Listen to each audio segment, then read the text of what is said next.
네. 그래서 이제, 네. 하여튼 제가 이거를 이렇게 막 찍고만 넘어가도 되는데, 이게 눈초리를 보면은, 그냥 넘어가면 안 되겠다. 이렇게 하다 보면 막 시간이 가.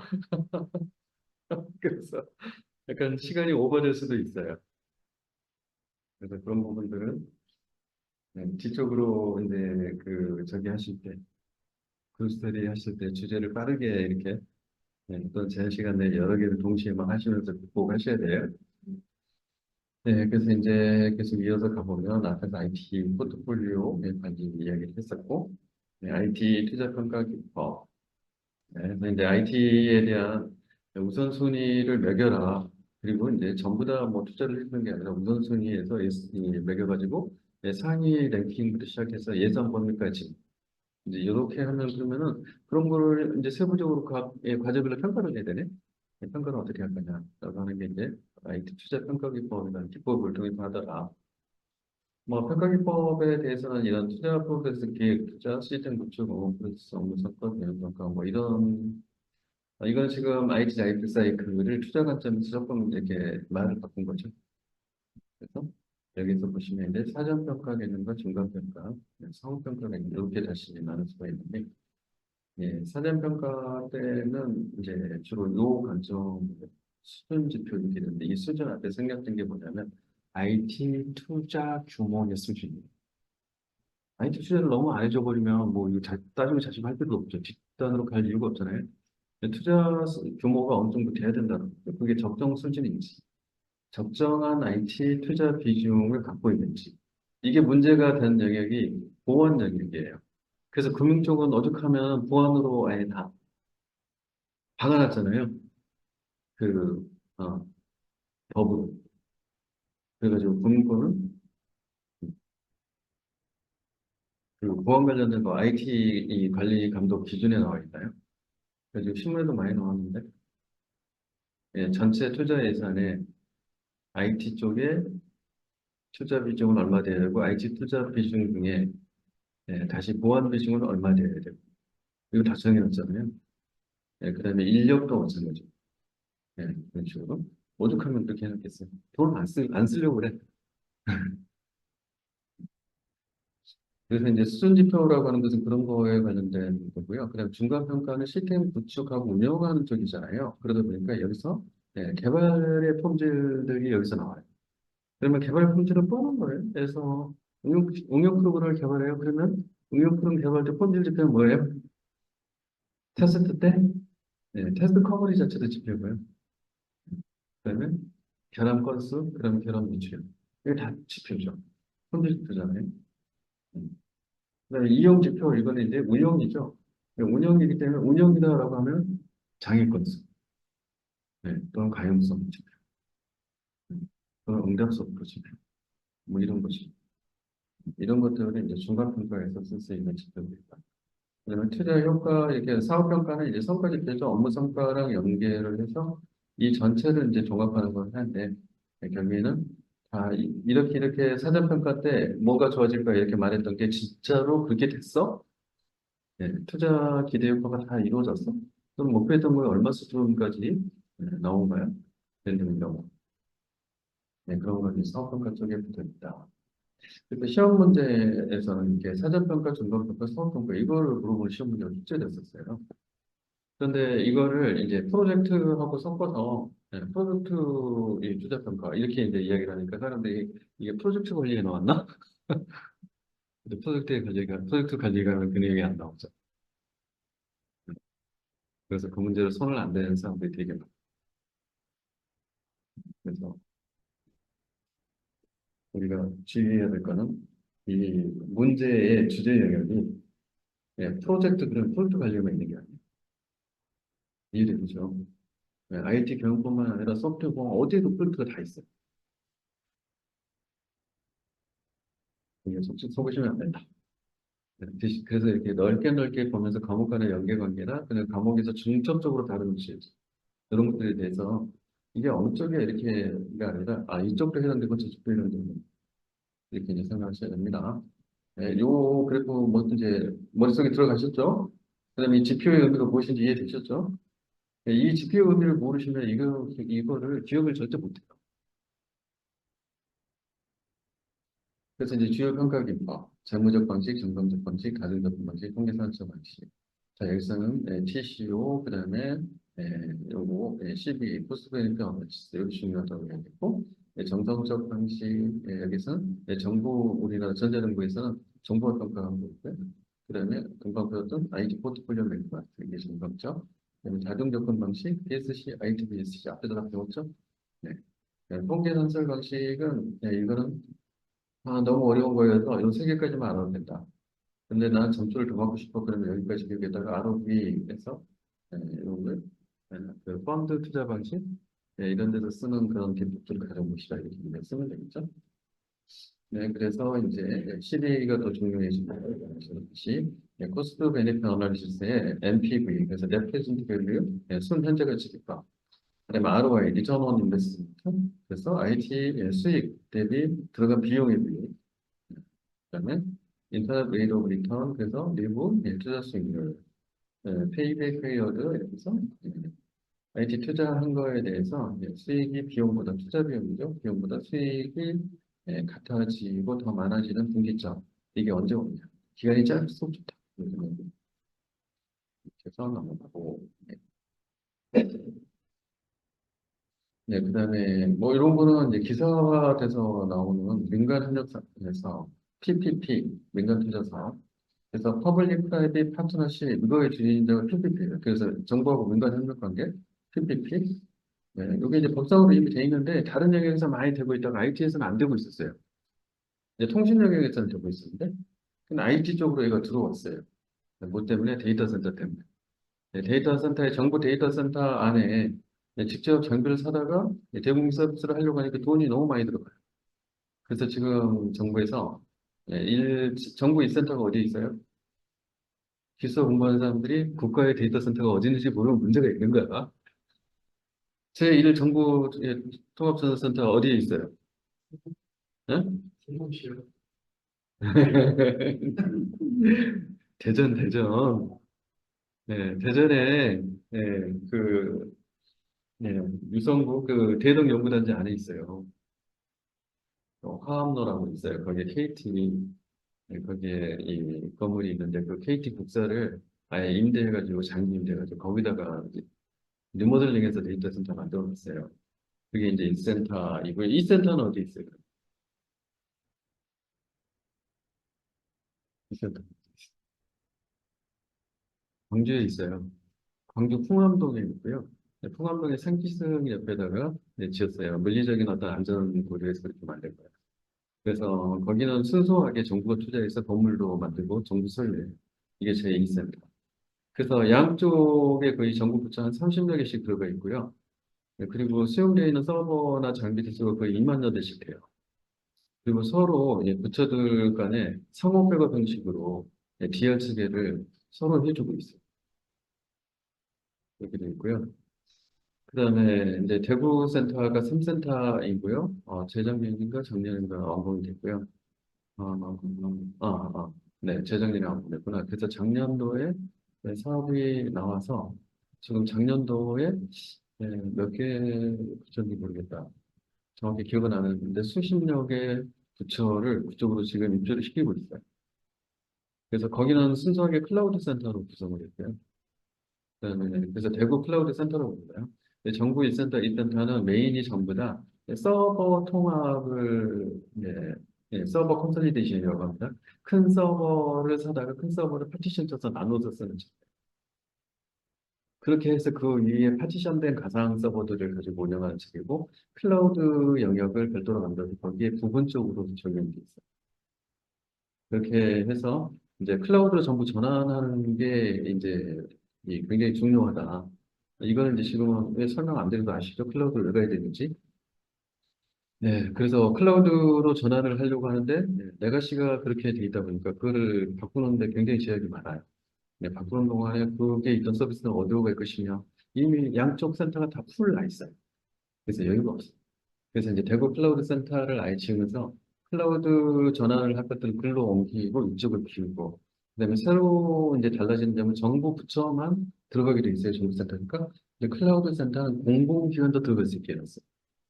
그 이유는 뭐냐면, 공공기관과 산하기관들이 보안 사고를 엄청 많이 냈어요. 네, 대표적인 선관위 디도스 만 해가지고 털린 거 많죠.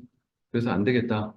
그래가지고 행자부의 행안부죠. 행안부의 이 전자정부 국가 뭐야 정보와 관련된 거를 맡는 이 주무부서가 있어요. 그래서 거기 정보와 기반 정책과 뭐 이런 이름들을 갖고 있는데 거기서 이 고시를 발령을 하거든요. 그 고시를 20년도에 만들어갖고 2026년까지 정부의 공공기관, 산하기관 전부 다 인증된 요건을 만족하는 데이터 센터로 정부 입주 못하면 2026년 이후에 그 기관의 장은 어떻게 된다? 네, 거기에 상응하는 벌을 받을 것이다. 그래서 의무화를 했어요. 그 뒤로 난리가 나버렸죠. 그걸 센터가 부족한 거요. 그다음에 인증받는 요건 있잖아요. 그러니까 해외 AWS 이런 데가 안 되는 거야. 네. 인증은 뭘 의미했을까요? CSAP를 의미한 거예요. 그래서 국내 NHN, 네이버, KT, 클라우드 이런 데가 이제 막 수혜를 본 거예요. 지난 2년 동안 몇백억씩 가져갔어요. 글로 많이 들어갔어요. 원래는 대구 클라우드 센터로 입주를 하려고 했는데 대구 클라우드 센터 하나로는 턱없이 부족해요. 이런 것들 때문에. 저희 이제 대구 클라우드 센터를 이제 지으면서도 예산이 부족해요. 그래서 일부 상면 데이터 센터의 이 공간을 상면이라고 합니다. 상면에 넥을 가져다 놓고 넥 안에다 서버를 꼽아놓죠. 그리고 전기 꼽아가지고 그다음에 거기다가 케이블 꼽아가지고 인터넷선에 이제 연결을 하죠. 내부 구간 내부로 나가는 그 라우터 구간은 밖으로 이제 나가는 인터넷에서 이렇게 해가지고 인터넷과 연결이 되거나 또는 내부 폐쇄망으로 운영하거나 폐쇄망으로 운영하는 것은 업무망 내부 이 서비스에 연결 인터넷과 연결되어 있는 쪽은 인터넷망 그래서 망부지가 되어 있는 거예요. 그래서 그 공간에다가 민간 사업자가 들어와서 장비 놓고 클라우드 구성한 다음에 그걸로 입주하는 기관들한테 니네가 돈 받아봐. 그런데 거기에 투자하는 그 장비 비용은 니네가 투자해. 자, 이게 바로 PPP입니다. 이해되셨죠? PPP 왜 이야기했는지 이해되셨죠? 시간이 막 가고 있어요. 사실 다 이야기해줬는데 기억 안 나죠? 처음 듣는 거 같죠? 다음에 또 내가 정부 데이터 센터가 어디 있나요? 물어보면 그때는 잊어버리면 안 돼. 네, 대전, 2센터는 광주, 3센터는 대구, 4센터는 4센터는 백업 센터예요. 이제 아까 서로 상호 백업한다고 그랬잖아요. 그런데 문제가 있어요. 일단은 이 상호 백업을 하는데 백업으로 쓰는 그 공간이 다른 쪽이 메인 공간이잖아요. 그럼 메인 공간이 부서지면서 백업도 같이 부서지잖아요. 맞죠? 이거는 북한의 연평도 포격 때 이제 이슈가 됐어요. 북한의 그 중장거리 포는 대전까지 넘어요.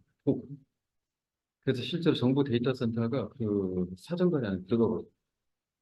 그러면 정부 데이터 센터가 포격을 맞았으면 그러면 국가가 마비되거든요. 그래서 이제 심각한 문제가 있어요. 그래서 지금 4센터는 백업 센터인데요. 그 백업 센터는 동부령이에요. 터널형. 그래서 그 이야기는 뭐예요? 지하로 들어갔다는 얘기예요. 그래서 지금 짓고 있어요. 위치는 공주입니다. 그래서 거기가 이제 완성이 되면은 실제로 대전, 광주, 대구에서 백업, 중요 백업들은 전부 공주 백업 센터에 지어지게 구축을 할 겁니다. 오늘 처음 들은 얘기예요. 이 나라에 국민이 많으니까 카카오 마비드도 사회적으로 대란이 일어나고 그죠? 지금 최근에 행정 서비스들 장애 나가지고 난리 났죠. 그게 지금 대전 센터에서 장애 나가지고 있잖아요. 신문을 보셨으면 이 센터가 대전에 있다는 걸 아시겠는데 장애에만 관심 있었어요. 이런 거 모르시면 안 돼요. 공부하는 것보다 더 중요한 거예요, 이거는. 오케이. 자, PPP가 어디랑 연결돼서 나온 이야기인지 지금 이해되셨죠? 네. 퍼블릭, 프라이빗, 파트너십. 네, 그렇고요. 이제 여기서 이런 개념들이 있어요. 이 정보통신에 보면은 이제 사회기반시설위원회가 민간 협력사업에 해당되는 정보통신 영역이 이미 법상으로 있었다. 근데 여기에서 이제 이런 투자, 이 민간 협력사의 유형이 있는데 이런 게 나와요. BOT, BTO요. 이게 뭐냐면 Build, Operate, Transfer의 약자예요. 민간인이 네가 직접 투자해서 지어. 그런 다음에 운용도 네가 해서 돈 회수해. 그리고 나서 지정된 기간 동안 회수했다 치고 그 기간 지나면 너 정부한테 소유권 넘겨. 트랜스퍼. 이거를 다시 바꾸면 어떻게 되는 거예요? 자, 빌드는 무조건 민간이 하는 거예요. 그냥 정부가 돈 안 쓰려고 이거 만든 거니까. 그런 다음에 트랜스퍼를 먼저 하는 거예요. 정부한테 소유권 먼저 넘겨. 그 다음에 정부가 나한테 운영권을 줄게. 그래서 운영권을 주는 그동안에 네가 투자한 돈 빼. 이해되시죠? 빌드, 오운, 오퍼레이트. 이건 뭐예요? 오운, 트랜스퍼가 없네? 네. 이건 민간이 계속 소유권을 가져가. 그래서 유형 이렇게 물어보면은 네, 당연히 접고 딴 거 쓰시겠죠? 그러니까 지금 이야기한 거예요. 아무것도 아닌데. 네, 자, ISP, 네, 인포메이션 스트레스 플래닝. 그래서 요거는 지금 실제로는 요 모델 있잖아요. 네, ISP. 네, 이게 제임스 마틴의 정보공학 피라미드죠. 사업 내역 분석, 시스템 설계, 시스템 구축. 그래서 ISP, BAA, BSD, BSC 여기서 나온 거예요, ISP가. 그래서 대부분은 우리가 이 모델을 쓰고 있다. 환경 분석, 현황 분석, 목표 모델 설계, 실행 계획. 근데 이 모델을 다시 정보 전략 계획술이 이제 요 공동 가이드 이거를 만들어 가지고 요 안에 똑같이 해놨어요, 그렇죠? 그래서 환경 분석, 현황 분석, 목표 모델 설계, 통합 이행계 이렇게. 그리고 나서 자꾸 문제가 나오죠. 여기에 관련된 산출물을 써봐라고 자꾸 지금 문제가 계속 나오고 있어요. 그런데 잘 못 쓰거든. 그러니까 출제자들이 너무 신이 나서 계속 내고 있어요. 잘 쓸 때까지 내보자. 이랬는데도 준비 안 하고 들어가서 기억이 안 나네 뭐 이러고 있으면 골 때리겠죠. 근데 이 산초물 명을 쓰려면 여러 하위의 활동들이 있잖아요. 이 주요한 것들을 무엇 하는지를 잘 봐둬야 돼요. 그래야만 기억이 나요. 왜냐면 이 활동의 결과물은 이 활동의 이름이 붙어 있을 거잖아요. 실제로 그렇게 돼 있어요. 네, 네, 그렇고요.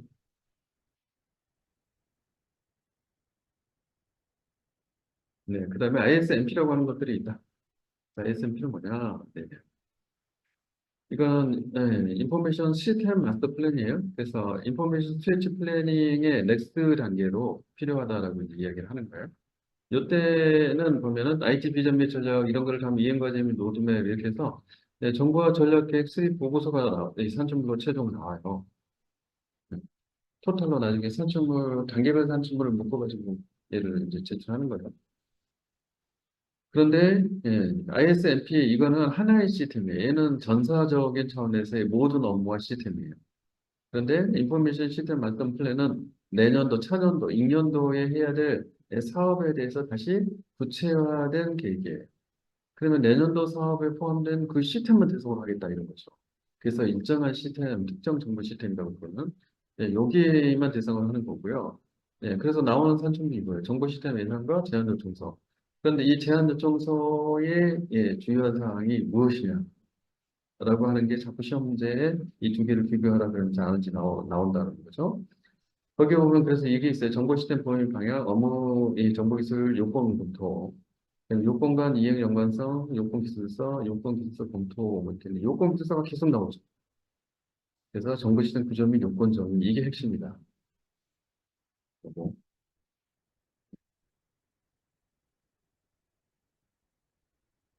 그리고 나서 이제 이행 방안에서는 분리발주 관련된 가능성, 그리고 나오고 RFP 작성이고, 그다음에 이 업체 선정하는 거 있잖아요. 요거 평가 지원 해줘. 요게 이제 핵심 타스크들이에요. 그래서 이게 막 빨갛게 칠은 좋죠. 그래서 여기 처음에 프로젝트 차트 및 참여 결정 이런 단계가 있고요. 방향성 수립, 요건 분석, 그다음에 요건 정리, 그다음에 이행 방안 수립. 단계는 너무나 쉬워. 그런데 이거를 정보 시스템 이 요건이란 말을 안 쓰고 자꾸 as is to be 이렇게 해서 ISP처럼 써놓으면 점수가 어떻게 된다? 완전 칼 맞는 거예요, 점수가. 이건 답을 완전 잘못 쓴 거잖아요. ISP가 있기 때문에. ISP는 그게 맞단 말이에요. 여기 보시면 as is to be 있잖아요. as is to be를 ISMP로 쓰면 된다, 안 된다? 쓰면은 ISP를 잘못 썼고, 그래서 쫙 그어버립니다. 여기는 뭐다? 말이 확실히 틀려요. 정보 시스템, 예, 요건이라고 계속 나옵니다. 그래서 이 요건이라고 하는 부분을, 예,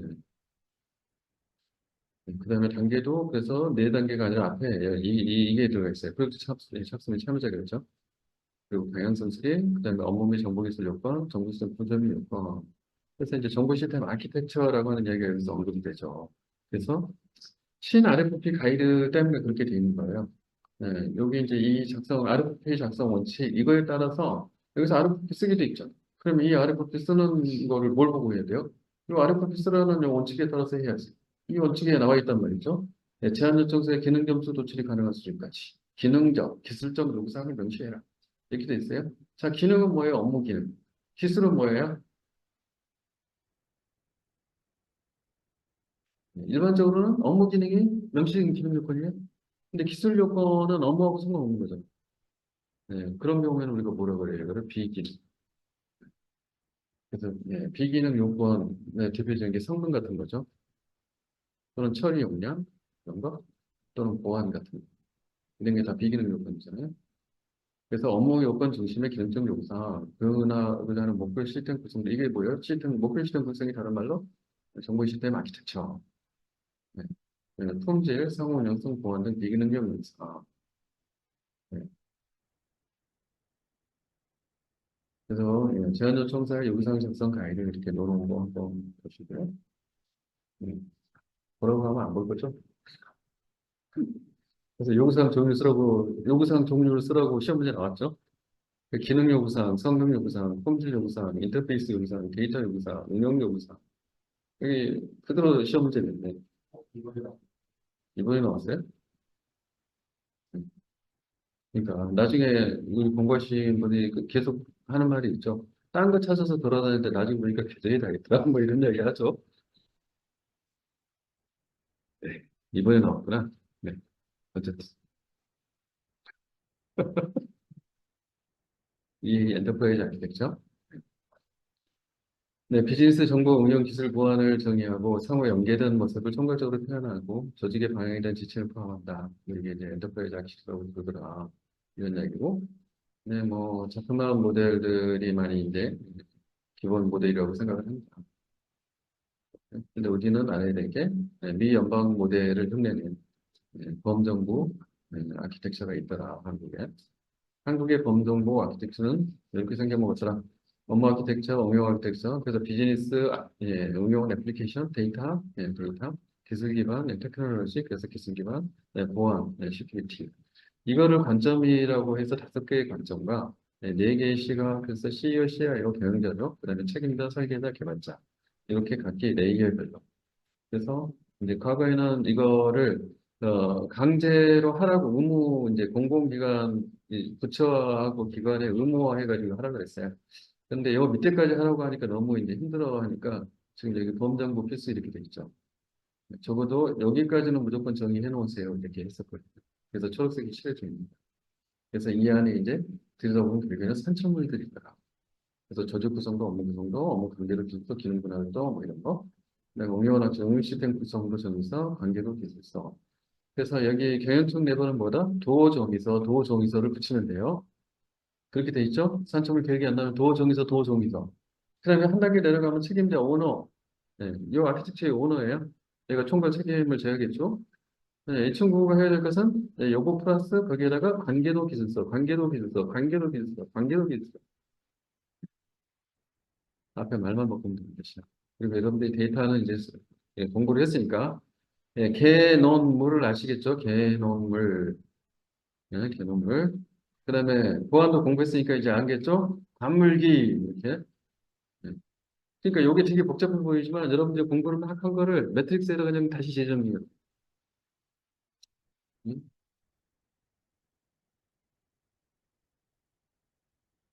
그래서 저거, 요 아키텍처 매트릭스의 요소들을 다 알아야 된다. 그다음에 이런 요소들을 각 조직별로, 그러니까 부처별로 이제 각각 추진하고 있기 때문에 참조 모델이라는 게 필요하다.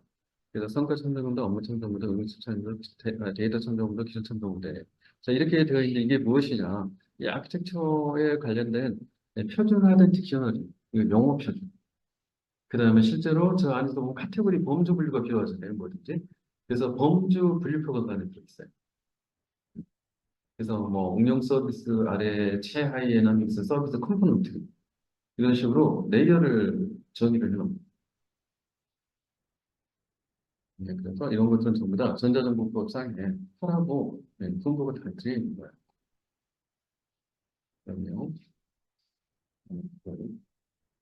그다음에 EA하고 그다음에 ISP하고 BPR하고 이것들이 서로 헷갈리니까 이거 각각을 따로따로 하나요? 이런 이슈가 많아서 그게 아니야. 서로 관련돼 있는 거. 자, 업무를 결국에는 정보화하는 거예요, 둘 다. 맞죠? 예, 그래서 업무가 정보화가 되지 않은 영역은 어떻게 정보화를 할까? ISP. 그다음에 이미 정보화된 시스템들의 상호 운용성을 높이고, 그다음에 중복 투자를 방지하고. 예, 그래서 아키텍처를 최적화하고 지속적으로 발전해 나가기 위해서는 어떻게 할까? EA, 엔터프라이즈 아키텍처. 자, 정보 시스템이 하나도 없는 기관이 조직이에요. 엔터프라이즈 아키텍처 작성할 수 있어요, 없어요? 에즈이즈 아키텍처가 있을까요, 없을까요? 당연하죠. 없겠죠. 그럼 새로 그리면 겨우 업무 아키텍처밖에 없겠지. 나머지는 전부 다 어떻게 된다? 투비 아키텍처로 볼 수밖에 없다. 근데 사실 그건 되게 비효율적인 거죠. 그럴 경우에 차라리 ISP도 해야죠. 투입되는 맨파워와 목적과 산출물의 범위가 서로 다르기 때문에 없는 거를 불필요하게 만드는 이해를 하면 안 되죠.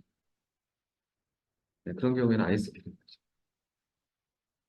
그런데 결국에는 뭐 하자는 거냐? 업무를 개선해서 정보화하는 거에 대한 부분이 공통상황이기 때문에 BPR, 비즈니스 모델 정의, BPR.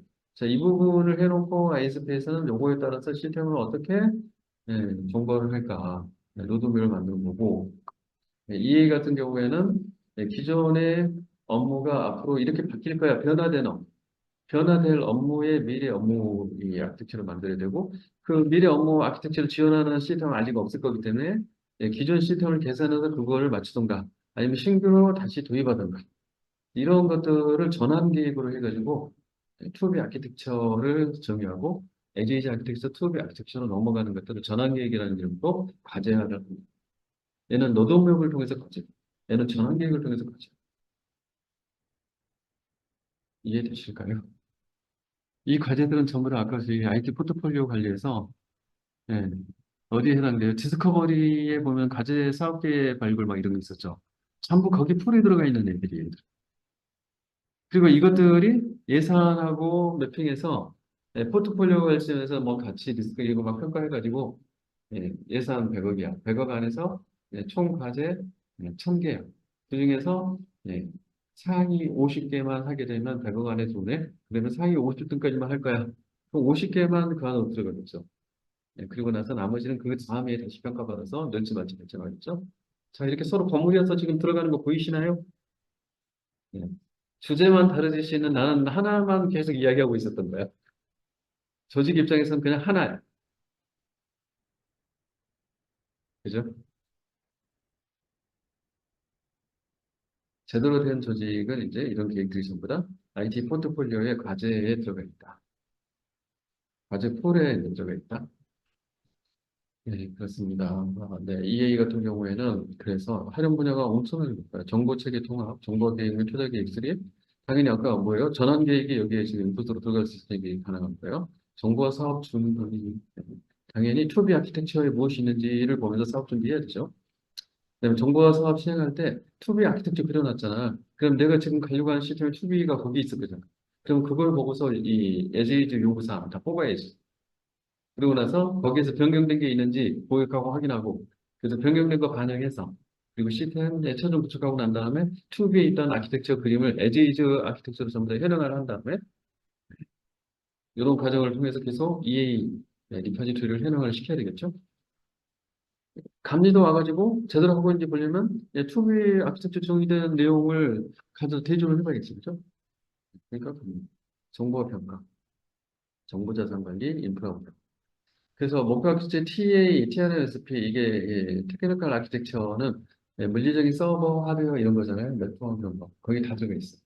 그래서 그거를 보면은 이제 정보자산 관리하고 이제 연결이 된다. 이 자체가 자산 관리는 아니야. 근데 정보 자산 관리와 연결되면은 자산 관리 효과를 높이는 거예요. 인프라 운영 이런 것들은 다 시험 문제 나와서 다시 보여준 거예요. 여기서 그 시험 문제 나왔어. 이 일을 어떻게 하려고 할 수 있는지 써봐라. 근데 이런 문제 나오면 다들 멘붕되고 있죠. 밑도 끝도 없이 어디다 쓴 거야. 그러면 IT 라이프 사이클들을 이해하고 있다면 이 각각에서 어떤 부분과 연계시켜서 써요. 이렇게 쓰면 되는데 일단 머릿속에 IT 라이프 사이클이 없어. 그래서 제가 자꾸 이 IT 수명주기를 계속 이야기를 하는 거예요. 그다음에 아까 PPT도 이야기하고, 그죠? 네, SPOT도 이야기하고, 이거를 거버넌스 관점에서 다시 바꾸면은, 그러면 ROPI로 바꿀 수가 있어요. R은 룰이에요. P는 여전히 프로세스. 자, 그래서 프로세스가 지금 얼마나 중요한지 아시겠죠? 지금 구분자 디바이드 하는 프레임워크 안에 프로세스는 변하지 않고 들어가 있죠. 네, ROPI. R은 룰, O는 오그니제이션, P는 프로세스, I는 뭘까요? I는 인포메이션. 인포메이션. 그래서 이런 그 분류자들을 머릿속에 확 낙인을 찍듯이 박아놔야 돼요. IT 수명주기와 이런 문제 해결을 위한 분류자. 이것들이 머릿속에 안 들어있으면 기술사 공부하시면서 계속 어려워요. 모든 게 다 파편화돼요. 그리고 IT 자체는 뭐뭐뭐뭐로 구성되어 있다. 그것은 바로 뭐뭐뭐로 구성되어 있다. 자, 구성요소의 집합, 관계 정의, 이것들은 우리가 한마디로 영어로 뭐라고 해요?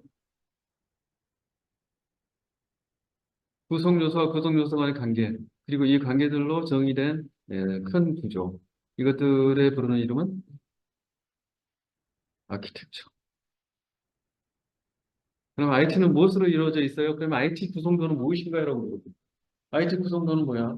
IT 아키텍처지. IT 아키텍처는 뭐로 이루어져 있어요? 아까 우리 봤지? 비즈니스 아키텍처, 데이터 아키텍처, 응용 아키텍처, 기술 아키텍처, 보안 아키텍처. 자, 이 기본이 안 돼 있으면은 공부 하나만 하면 막 친구 보고 있어. 내가 이걸 몰랐나? 사실 알고 있었죠? 제가 물어보니까 딱 몇 팩만 안 된 거죠?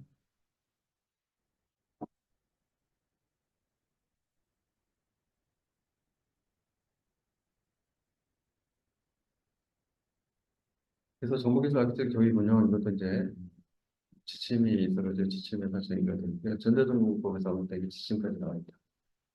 정보시장 운영성과 관리 지침 이런 것도 다 나와 있다. 입니다.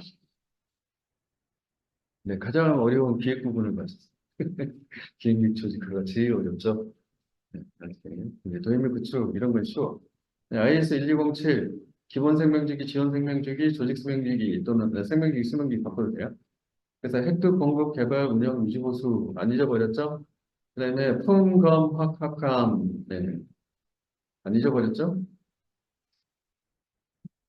옆에 따서 품검, 확확함 여러 품질과 관련된 지원 생명주기에서 품질과 관련된 활동이 아닌 것은 품검, 확확함에 남을 수 있으면 기획적이 된다. 조직 생명주기, 네, 여기 이제 프로젝트 관리 이런 관리가 들어가 있습니다. 그죠? 개선, 네, 프로세스 개선. 이 전체 자체가 다 이게 다 프로세스죠. 이 프로세스 자체를 개선하는 프로세스라는 뜻이에요. 개선. 기반 구조, 훈련 뭐 이런 것들이 들어가 있습니다. 그래서 이거를 이렇게 설정하고 프린트 해가지고 책상머리한테 붙여놔라 하고서 붙여놓으면 안 되고 붙여놓으면 어느덧 자기도 모르게 눈길이 간다. 그래서 눈길이 갈 때마다 쪼르륵 읽어보면서 우리는 이걸 왜 안 하고 있지? 아니면 하고 있는데 내가 모르나? 이렇게 계속 조직을 감사를 해라. 그래서 감사를 하는 순간에 기술사 시험에 점점 적합한 사람이 될 겁니다. 근데 그거를 안 하고 있으면 계속 추상화된 형태로 지식이기 때문에 감짝이 쓸모없다. 시험장에 가면 기억이 안 난다. 그래서 업무와 이거를 결합하지 않으면 기술사가 되게 쉽지 않다. 암기로 승부해야 된다. 근데 이걸 붙여놓고 우리 조직원 중에서 어떤 건 어떻게 하고 있고 계속 들여다보지 않으면 내 것이 안 된다. 네, 그러면 경험, 네, 실무 경험에 기반한 네, 이런 전문가, 이게 이제 기술사 정의에 들어있는데 실무 경험이 없이 암기에 기반한 전문가 이런 사람이 되면 안 되겠죠? 자, 붙여놨다 자신 있게 손 들어보세요. 보고 있다 손 들어보세요. 오, 예, 좋아요. 오케이. 네, 이런 프로젝트 관리 때 다시 한번 또 이제 볼 거예요. 그래서 네, 지식 내용 10개가 사실 다 프로세스다.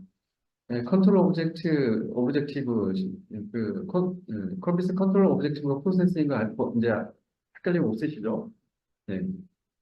그 다음에 프로젝트 관리에서의 PM복의 지식 내용 10개, 이거 전체 다 프로세스인 거 이제 이해되시죠? 오케이. 그래서 10개의 지식 영역이 있고, 네. 먼저 통합 관리, 그 다음에 이용 관리, 품질 관리를 외운 다음에, 네. 그 다음에 이 프로젝트 하는 이유는 뭐예요? 품질 관리, 고객 요구 공유하기 위해서. 맞죠? 그리고 이 목표를 달성하게 하기 위해서 전체를 관리, 통합 조정하는 게 통합 관리. 네. 그 다음에 이 목표를 달성할 수 없게 방해하는 요소를 식별해서 네. 그것들을 대응하는 거, 이용 관리. 네. 그 다음에 네, 이 목표의 품질 관리 위에 프로젝트 3중 제약이 있어요. 품질에 영향을 미치는 지대한 핵심 사항들은 범위와 시간과 원가 이렇게 되어 있습니다. 이건 이제 일정 관리라고 해요. 네, 그래서 이제 요게 지금 버전이 업되면서 일정 관리로 바뀌었어요. 스케줄 매니지먼트. 과거에 타임 매니지먼트 있어요. 그래서 범위, 일정, 원가. 이 프로젝트 3중 제약이다. 하나가 바뀌면 나머지가 같이 바뀐다. 그다음에 아래쪽은 이해관계자의 공조, 인적 자원 관리, 의사소통 관리, 근데 인적 빼고도 지금 자원 관리로 바뀌었죠. 버전된 거에서. 그다음에 이해관계자 관리, 조달 관리. 그래서 이 10개를 머릿속에 이렇게 띄워놓고 시험 볼 때 참조해라. 머릿속에 사진 찍어서 있으신 거죠? 사진 찍어야 돼, 이거. 네. 뭐, 프린스톤은 유럽에서 쓰는 거다.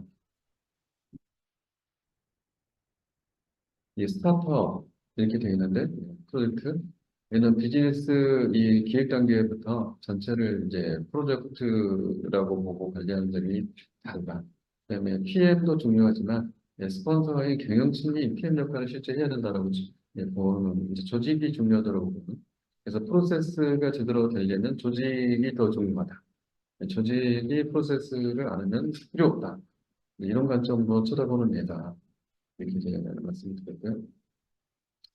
그래서 뭐 이런 것들을 구체적으로 물어보지는 않을 건데 그건 알 수 없어요. 또 시험 들어가서 오늘 갑자기 이제 피엠복 재미없나 프린스니까 우리 그 프린스의 세부 내용을 물어보면 이제 피엠복 공부했던 거 가지고 얘기를 해야겠죠? 네, 그럼 불상사를 방지하기 위해서는 7개 원칙과 7개의 주제와 7개의 프로세스 요거를 책상 머리맡에 붙여놓고 매일같이 봐야 된다. 네. 그림으로 그리면 이제 대충 이런 식으로 되어 있어요. 이런 것들을 그렇게 다룰 필요는 분명히 있다. 북미 계열의 우리가 프로젝트를 하고 또 그쪽하고 연관되어 있는 이 국내 기업들은 다 PM복을 참조를 해요.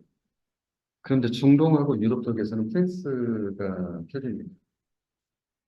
그래서 이제 요 프린스가 자꾸 이야기하는 거는 유럽 계열의 회사들이 국내에 들어가서 프린스를 요구하고요.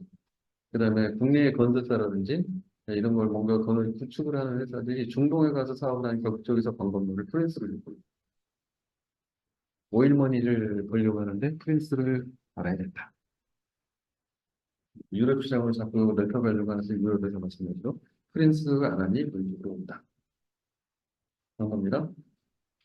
그래서 프린스하고 PM보 뭐 비교해보면 사실 비슷해요.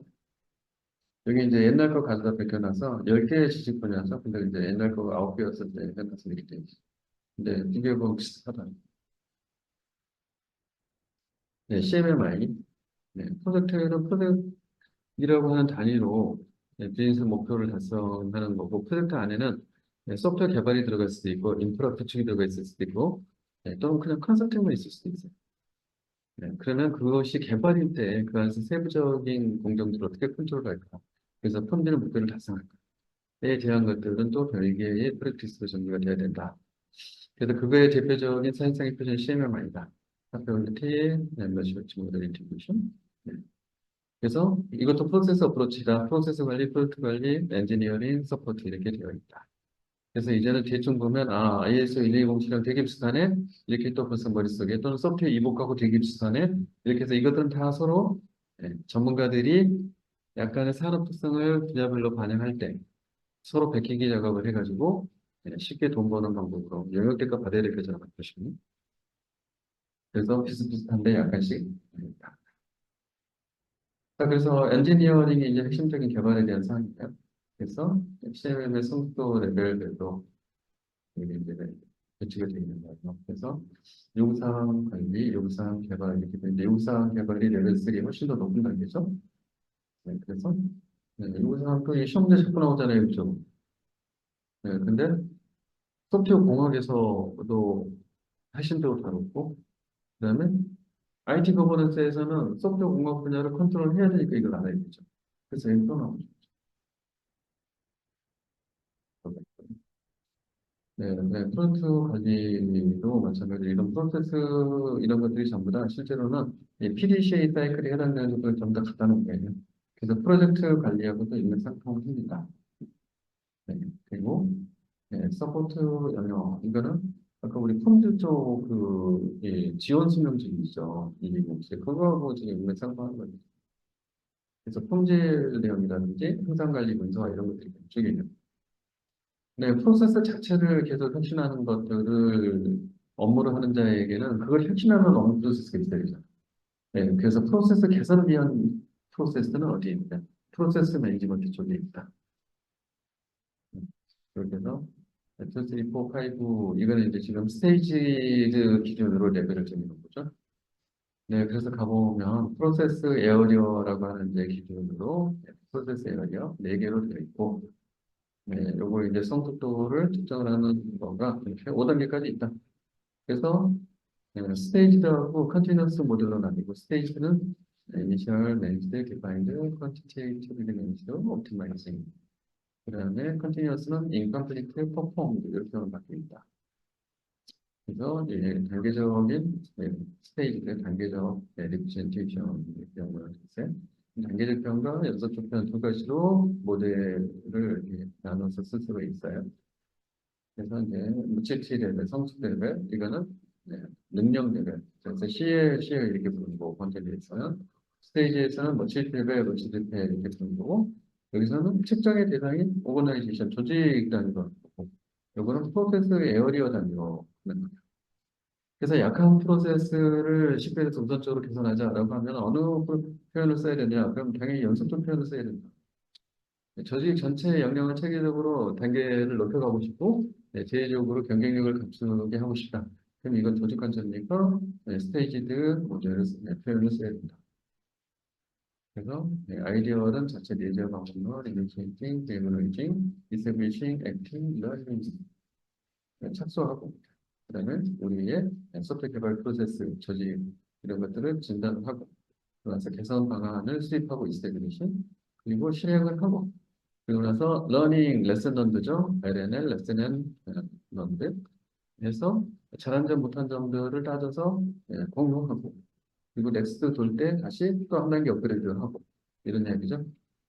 그다음에 스캔피라고 해서 스탠다드 CMMI 업그레이드블 메소드 for PI 스캔피지의 PI는 PI 프로세스 임프루먼트 네, 그래서 표준 CMMI 심사 방법이죠. 네, 이게 있습니다. 그래서 계획을 수립하고 실제로 가서 컨덕트 오퍼레이션 심사를 하고 심사 결과를 카네기 메달에다가 보고서를 쓰고 이런 얘기예요. 그래서 인증 레벨을 확정을 시킨다.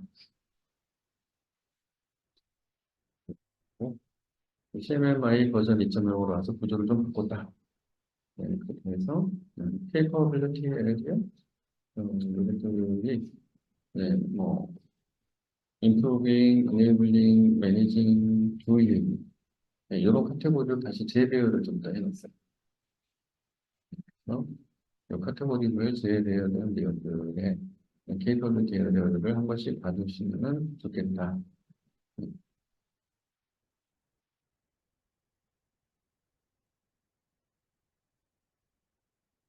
네, 이렇게 해서 이제 운영 지원으로 넘어갑니다.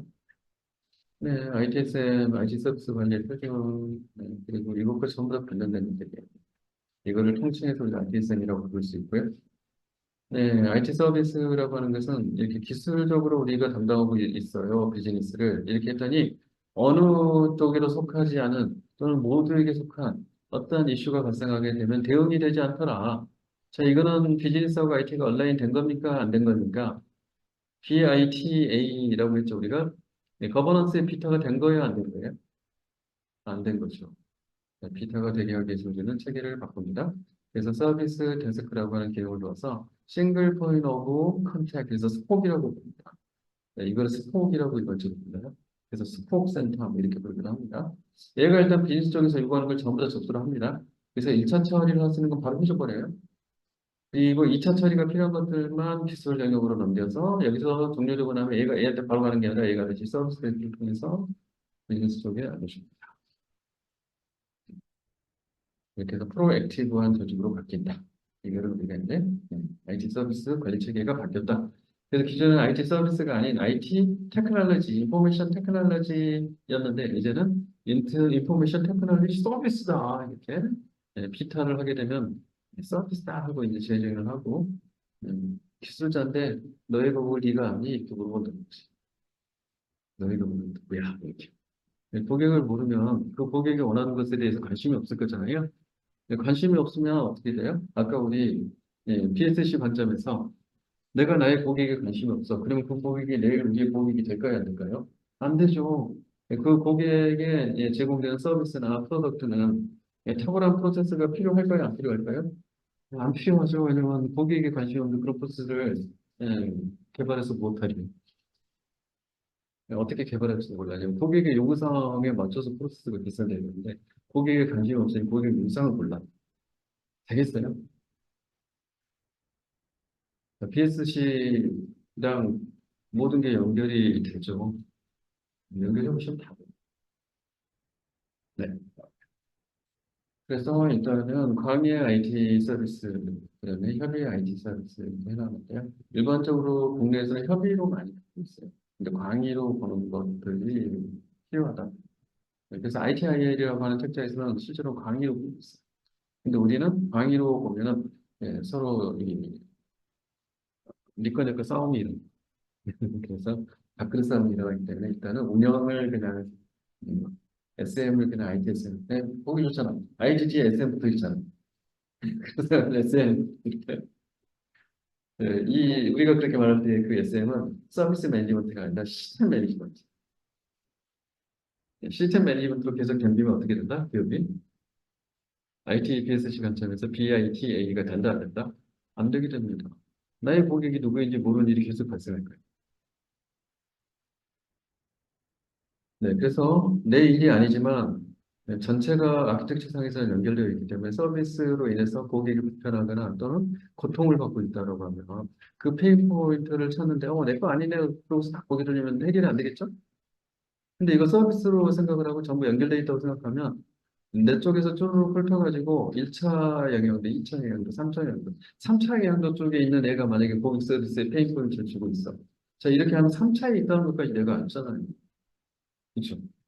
근데 그게 정확한 건지 아닌지 알 수 없어요. 왜? 우리는 항상 장애 분석하다 보면 원인이 딴 데 있어. 그래서 나는 3차 영향도 있는 쪽을 지목했는데 그쪽에서 볼 때 3차인 내가 문제일 수도 있어.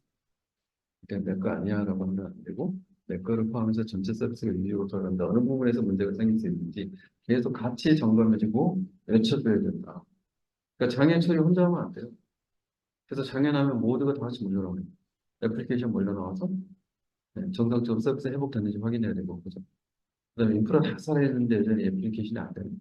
그럼 애플리케이션 지져야지. 그렇습니다. 명확하게 하드웨어 장애인 경우에도 애플리케이션 나와 있어야 되죠. 왜 그런 거죠? 서비스 확인돼. 그럼 데이터 다시 장애 시점부터 틀어진 거 데이터 또 맞춰줘야지. 근데 틀어졌는지 안 틀어졌는지 추적은 없어요. 그래서 틀어졌는지 안 틀어졌는지 확인해. 근데 하드웨어 살았다고 서비스가 살았네 이래 말이지. 나중에 뒤에 가서 또 더 큰 문제가 생긴다.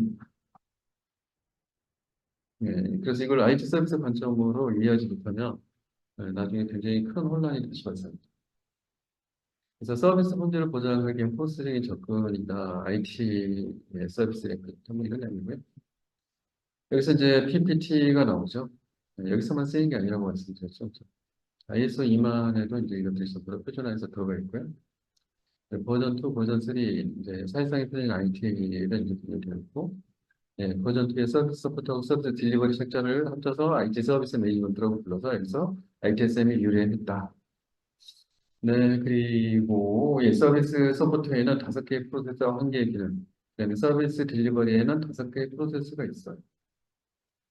근데 이거를 전부 암기를 못하시면 여러분 문제 있는 거예요. 필수 공부 후성을 피고 모르는 문제 있는 거예요. 근데 모르면 직면에서 반성하고 이것도 출력해갖고 책상고에 이것도 붙여놔야 돼. 이 프로세스 전부 머릿속에 안 들어있으면 여러분도 문제 있는 거예요. 인시던트 매니지먼트, 프로블럼 매니지먼트, 체인지 매니지먼트, 릴리즈 매니지먼트, 컴플리션 매니지먼트. 그리고 이 전체를 앞에서 기능적으로 커버하는 서비스 데스크. 그리고 이것들은 아까 서비스 데스크는 앞에 아까처럼 스포키잖아요. 스포. 네, 그렇지만 스포키지만 얘가 뒷단에 이 나머지 프로세스 기능들도 부분 부분 이걸 해요. 그리고 뒷단에 이 애플리케이션 팀, 인프라 팀, 네트워크 팀, 여기에서도 이거를 부분 부분 다 해요.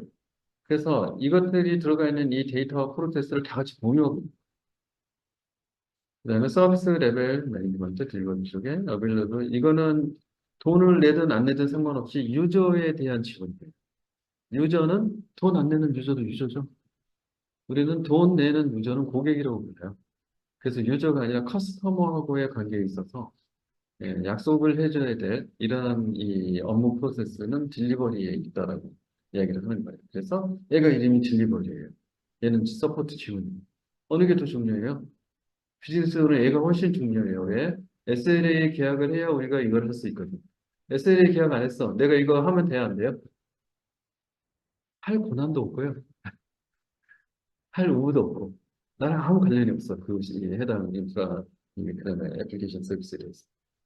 그렇기 때문에 이게 먼저 일어나고 이거에 의해서 얘가 진행이 되는 거예요. 서비스 어그리먼트 할 때 가용성, 장애라든지 이런 거, 그다음에 용량, 그다음에 성능 이런 거, 그다음에 파이낸셜 매니지먼트 관련된 비용을 어떻게 부과하고 이런 거, 그다음에 IT 서비스 컨티뉴티 이거는 일상적인 운영의 장애가 아닌 재난, 재해, 전쟁 이런 예, 비일상적인 상황에서 발생하는 이제 그런 서비스 중단에 어떻게 대응할 거냐. 자, 10개 그래서 프로세스와 1개의 기능. 머릿속에 다 넣어놓으셔야 됩니다. 넣어놓으실 거죠?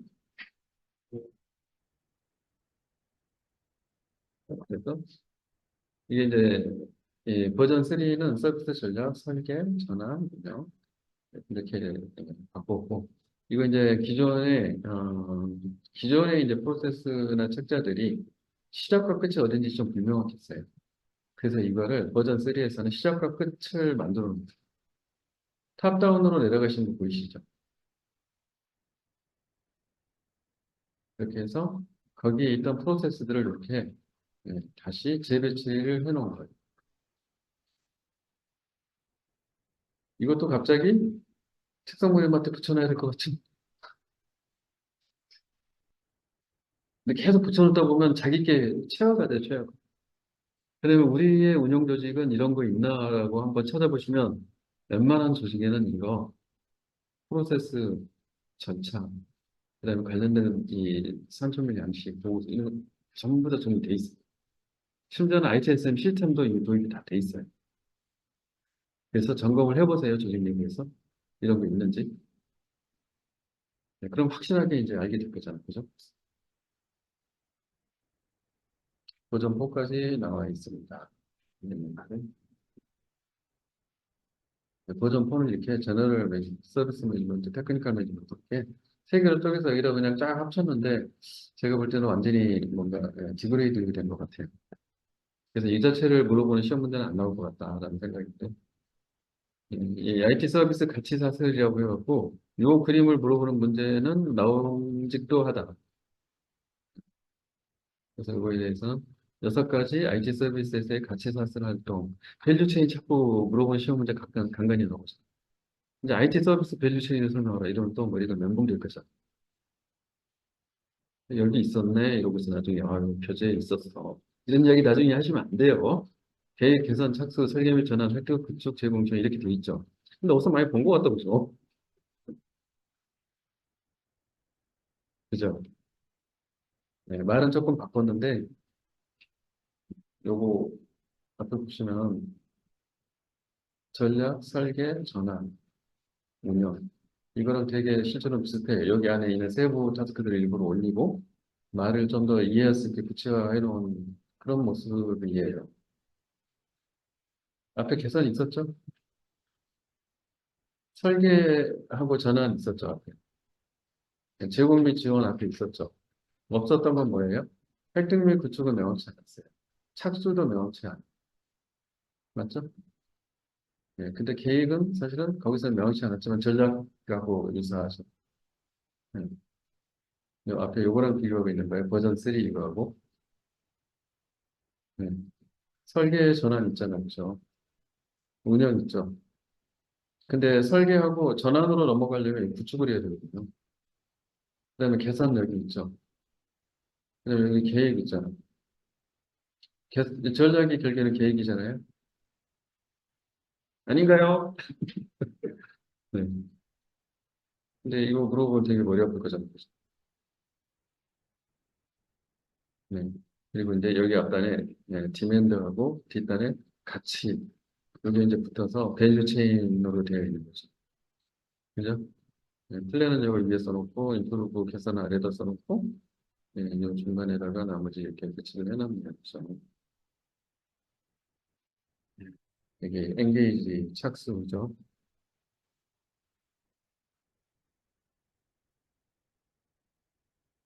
근데 요 그림도 한번 붙여놓을 만하다 그죠?